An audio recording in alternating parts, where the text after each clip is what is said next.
নমস্কার সবাইকে, পুজো ক্লিক্সের আরও একটি নতুন ভিডিও নিয়ে আমরা চলে এসেছি আজকে হাওড়া কদমতলা এলাকায়। তো আমরা এই মুহূর্তে দাঁড়িয়ে আছি হাওড়া কদমতলার অন্যতম একটি প্রাচীন দুর্গা পুজোতে। তো এটি হলো চিত্তরঞ্জন স্মৃতি মন্দির এর দুর্গা পুজো। তো এই বছর ওনারা 75 বছরে পদার্পণ করেছে। তো ইতিমধ্যেই কাজ শুরু হয়ে গেছে। আমার ক্যামেরাম্যানকে বলবো যে একটুখানি চারিদিকটা ঘুরিয়ে দেখাতে।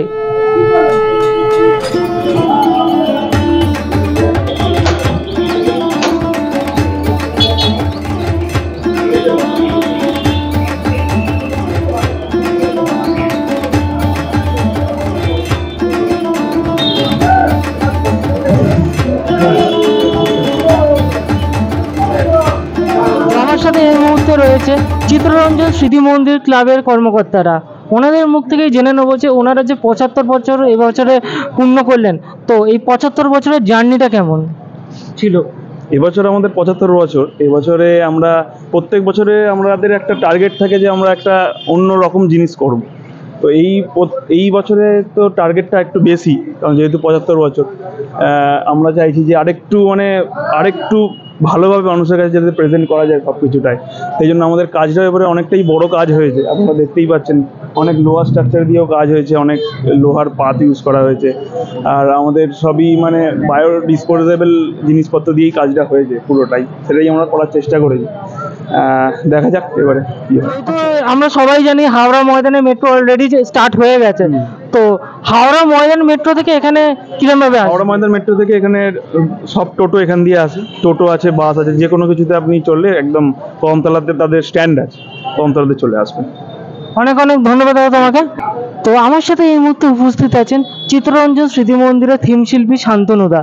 তো শান্তনুদার মুখ থেকেই জেনে নেব যে এবারে যে উনি এখানে কি সামাজিক বার্তা বা ওনার বিষয় ভাবনাটা কি। এটা এইবারের এদের যে পুজোটা চিত্তরঞ্জন স্মৃতি মন্দিরে, সেটা হচ্ছে 75 বছরের পুজো। তো 75 বছরের পুজো মানে অনেক বড় ফাউন্ডেশন। সেইটাকে মাথায় রেখে এবার আমি একটা চিন্তাভাবনা করছিলাম, যে জিনিসটা ছাড়া পুজো হয় না, কোনোদিন পুজো হতে পারেনি, সেটাকেই আমি থিমের মধ্যে রেখেছি। মানে যে এটা হচ্ছে ফুল ছাড়া পুজো হয় না। যে পুজোই হোক না কেন, সেই পুজোর জন্য ফুলের দরকার পড়ে। তো এই ফুলটাকে ট্রিবিউট জানিয়ে 75 বছর ধরে যে পুজোটাকে সামাল দিয়ে এসছে, তাকেই ট্রিবিউট জানিয়ে এই পুজোটা।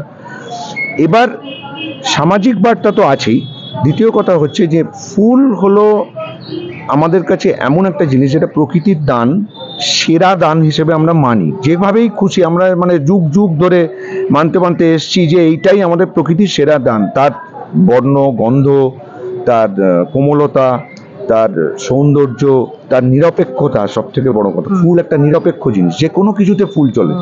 তো এই নিরপেক্ষতার হিসেবটা কিন্তু মানুষের মধ্যে থাকাও খুব প্রয়োজন। এটা একটা বিরাট বার্তা যে ফুলের মতন মানুষকে হওয়ার কথা কিন্তু আমরা সবসময় বলি, যে কোনো লোকটা যেন, একটা শিশু যেন ফুলের মতন।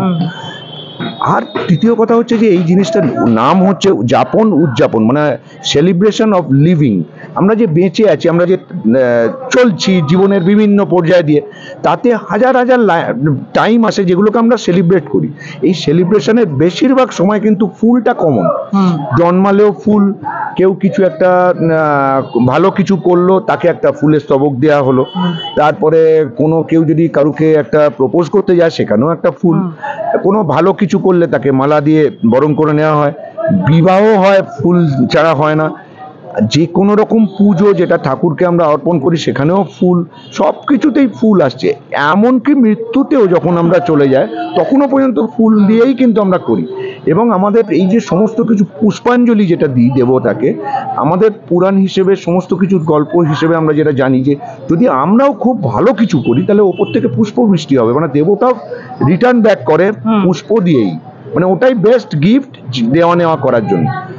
তো ওর মতন যাতে আমরা হয়ে উঠতে পারি নিরপেক্ষভাবে, এত বছর ধরে যে জিনিসটা আমাদের সমস্ত কিছুকে চালু রেখে যাচ্ছে, আমরা যেন তার মতন হতে পারি, চেষ্টা করতে পারি। এটাই হচ্ছে 75 বছরের একটা ট্রিবিউট ফুলকে।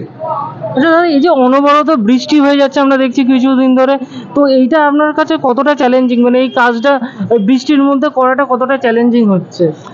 হ্যাঁ, এটা অবশ্যই চ্যালেঞ্জিং। এটা প্রবলেম তো আছেই। এটা শুধু আমার প্রবলেম নয়, আমি তো জানি, বুঝতে পারি সবই, এটা সকলেরই প্রবলেম। যে যেভাবে জিনিসটাকে ওভারকাম করার চেষ্টা করছে, কারুর বৃষ্টি হয়, প্রত্যেক বছরই হয়, কিন্তু কোনো সময় এত বৃষ্টি হয় যে সেটা নিয়ে কন্ট্রোল করা মুশকিল। ওটা এক একজন এক এক রকমভাবে তার প্রিকশন নিয়ে চলছে। একটু তো ক্ষতি হয়, কিন্তু ওই আর কি, ওই মিলিয়ে মিশিয়ে ব্যবস্থা করে নিতে হবে। অনেক অনেক ধন্যবাদ দাদা তোমাকে। সবার লাস্টে আমি একটা প্রশ্ন করবো, যে তোমরা যে মেটেরিয়ালগুলো ইউজ করছো প্যান্ডেল করতে, এইগুলো মানে কি কি মেটেরিয়াল ইউজ হচ্ছে? বেসিক্যালি কাপড়, হুম। লোহার রড আর কাগজ, আচ্ছা। বেসিক্যালি এইটা। এছাড়া আর মানে টুকটাক এইগুলোই, এছাড়া আর কিছু নেই। অনেক অনেক ধন্যবাদ দাদা তোমাকে। তো এই বলেই পুজো ক্লিক্সের এই ভিডিওটি আমরা সম্পূর্ণ করছি। তো আশা করি আপনাদের এই ভিডিওটি ভালো লাগবে, এবং যদি এই ভিডিওটি ভালো লেগে থাকে অবশ্যই আমাদের চ্যানেলটিকে লাইক করবেন, সবার সাথে শেয়ার করবেন এবং সাবস্ক্রাইব করবেন। ধন্যবাদ।